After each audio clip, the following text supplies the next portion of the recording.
Hello everyone, welcome to advanced astrology by MV. और आज की इस वीडियो में हम डिटेल में चर्चा करेंगे आपकी शादी के भविष्य के बारे में। क्या आप शादी के बाद राइज करोगे प्रोफेशन वाइज, फाइनेंशियली, आपके सुखों में क्या वृद्धि होगी? तो मैं आज कुछ 7-8 योग आपके साथ डिस्कस करने वाला हूं। अगर उन 7-8 योगों में से कोई एक योग भी अगर आपकी कुंडली में है तो डेफिनेटली आपका शादी के बाद जो भविष्य होगा बहुत ही उज्जवल होगा। आपका भाग्य शादी के बाद उदय होगा 101%। ठीक है, तो बिना किसी डिले के चलिए हम स्टार्ट करते हैं। 3-4 टेक्निक, 3-4 योग मैं आपको D1 से बताऊंगा, यानी कि लगन कुंडली से बताऊंगा। 2-3 योग मैं आपको डी लगन और D9 के कनेक्शन के बारे में भी बताऊंगा। वो थोड़ा सा हो सकता है एडवांस हो।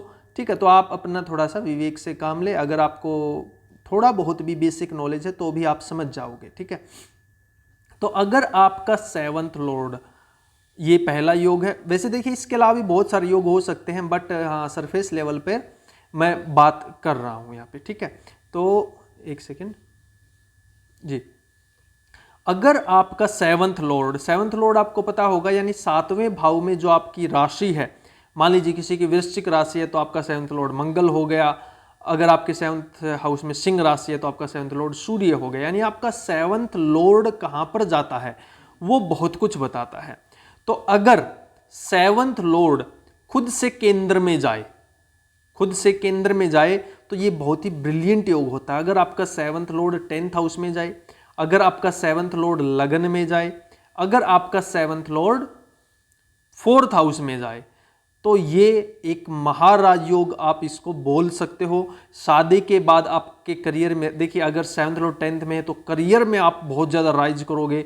4th हाउस में है तो आप के सुख समृद्धि में वृद्धि होगी, आप घर खरीदोगे, आप गाड़ी खरीदोगे, आपके ऐश्वर्य आराम में वृद्धि होगी। अगर लगन में है तो आप दोनों के बीच में प्यार जिंदगी भर बढ़ता ही चला जाएगा। और आपको पता है कि अगर आपके घर पर आप सुकून महसूस करते हो, अपने पार्टनर के साथ अगर सुकून महसूस करते हो, तो कहीं ना कहीं वो आपके माइंड को शांत करता है और आप अपने काम पर अच्छे से फोकस कर पाते हो।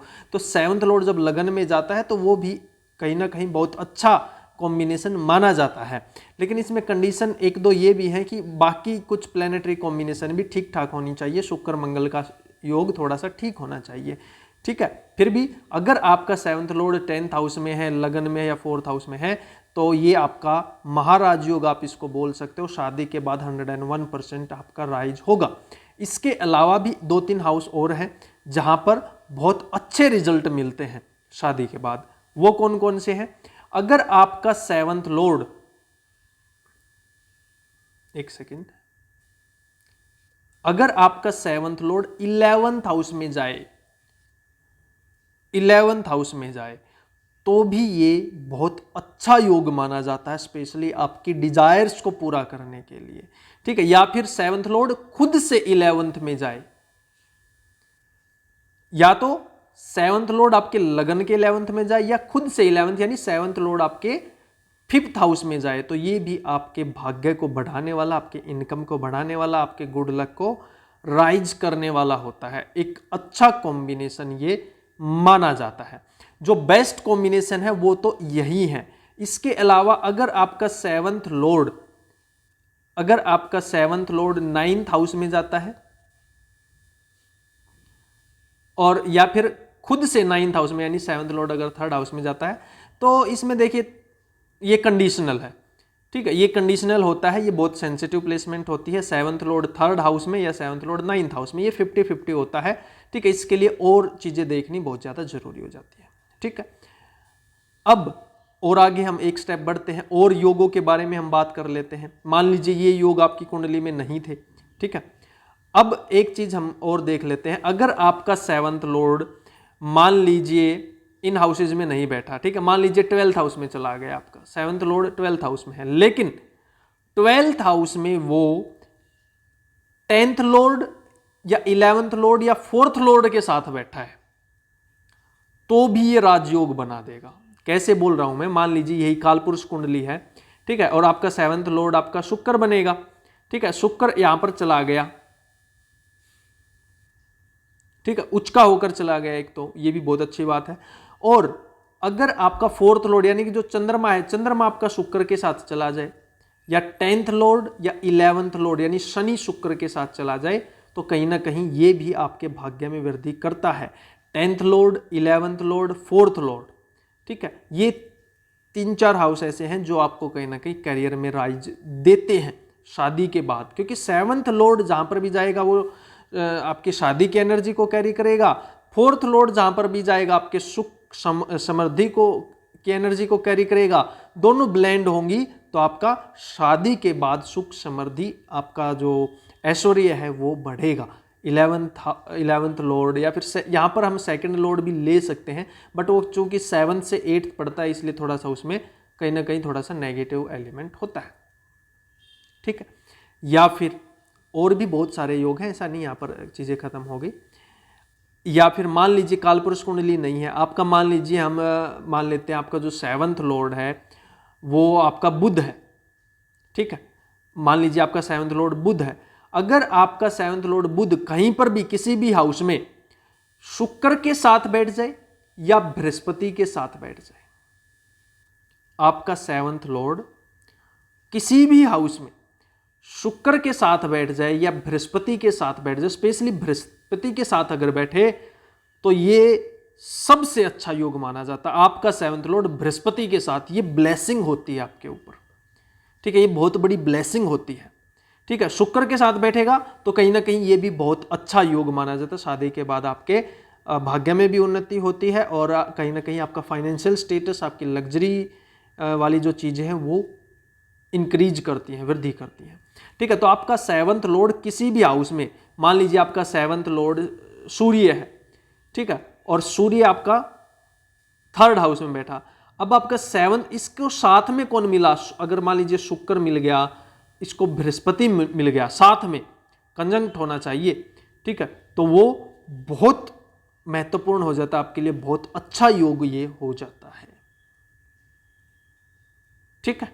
तो ये लगभग 6-7 योग मैंने आपके साथ डिस्कस किए D1 के। अब मैं D9 के भी 2-3 योग आपके साथ शेयर करने वाला हूं, वो थोड़ा सा टफ हो सकते हैं, थोड़ा सा ध्यान से समझिएगा, ठीक है। तो उम्मीद करता हूं यहां तक आपको चीजें समझ आई होंगी। 7th लॉर्ड बहुत ज्यादा इंपॉर्टेंट होता है, शादी को चलाने वाला आपका 7th लॉर्ड होता है, ठीक है। अब देखिए D1 में जो 4-10 का एक्सिस है या 5-11 का जो एक्सिस है D1 में, यानी आपके D1 में यानी लगन कुंडली में 4th हाउस में जो राशि है और 10th हाउस में राशि आमने सामने होंगी। मान लीजिए कालपुरुष कुंडली है, ये कर्क राशि है और ये मकर राशि है।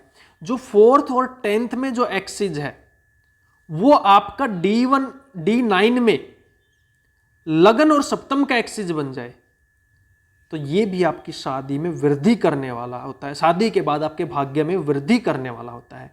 कैसे बोल रहा हूं मैं, दोबारा से समझाता हूं। अगर आपके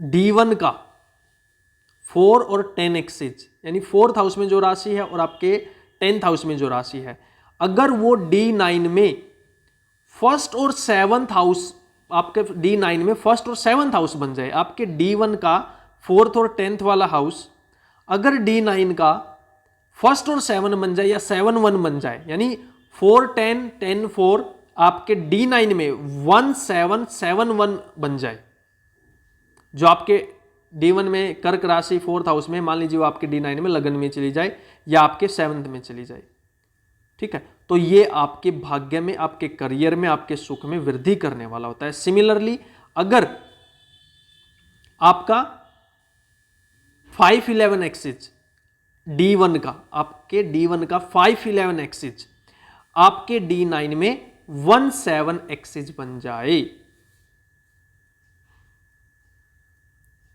ठीक है, तो ये भी बहुत ब्रिलियंट योग होता है, आपको प्रसिद्ध करता है, आपकी डिजायर्स पूरी होती हैं, आप नेम फेम गेन करते हो शादी के बाद, ठीक है। एंड वाइस वर्सा का क्या मतलब है, अब हम थोड़ा सा उल्टा देखेंगे इसको, ठीक है। कैसे, अब तक मैंने क्या बात की थी कि आपका 410 एक्सिस D1 का 410 एक्सिस या D1 का 511 एक्सिस आपके D9 में 17 में जा रहा था, तो ये आपके लिए राजयोग था एक तरीके से। शादी के बाद भाग्य में वृद्धि होती है। इसके अलावा अगर आपका जो D1 में 17 एक्सिस है, D1 में ये हो सकता है कुछ लोगों के लिए मुश्किल लग रहा हो यहां पर मैं इसे बार बार रिपीट कर रहा हूं, आप आराम से देख सकते हो, समझ आ जाएगा। D1 में जो 17 एक्सिस है वो D9 में 47 एक्सिस में चला जाए या 511 एक्सिस में चला जाए, सॉरी 410 में, सॉरी जो आपके D1 का 17 एक्सिस है वो D9 में 410 एक्सिस में चला जाए या 511 एक्सिस में चला जाए। यानी मान लीजिए यही कालपुरुष कुंडली है और आपके D1 में मेष राशि लगन में है, 7th हाउस में तुला राशि है, यही मेष और तुला आपके D9 में 410 राशियां बन जाए या 10 4th हाउस में ये राशियां चली जाए, ठीक है, या फिर 5th में मेष राशि आ जाए, 11th में तुला आ जाए, या 5th में तुला आ जाए और 11th में मेष आ जाए, ठीक है। कहने का मतलब क्या है? कहने का मतलब ये है आपके D1 के 17 एक्सिस का कनेक्शन 410 एक्सिस या 511 एक्सिस बनने चाहिए, तो ये राजयोग है। या फिर आपके D1 के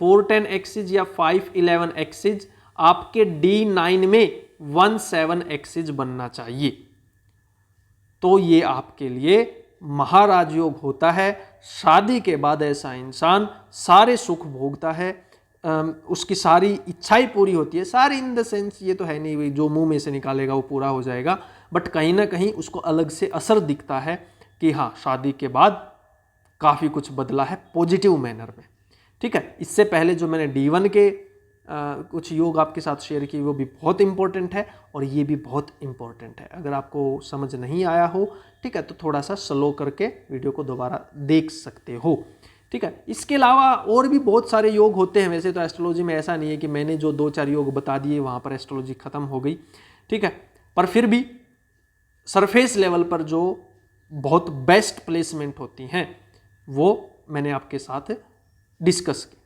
ठीक है। तो आज की वीडियो में इतना ही, मिलते हैं आपसे अगली वीडियो में, तब तक के लिए जय श्री राम।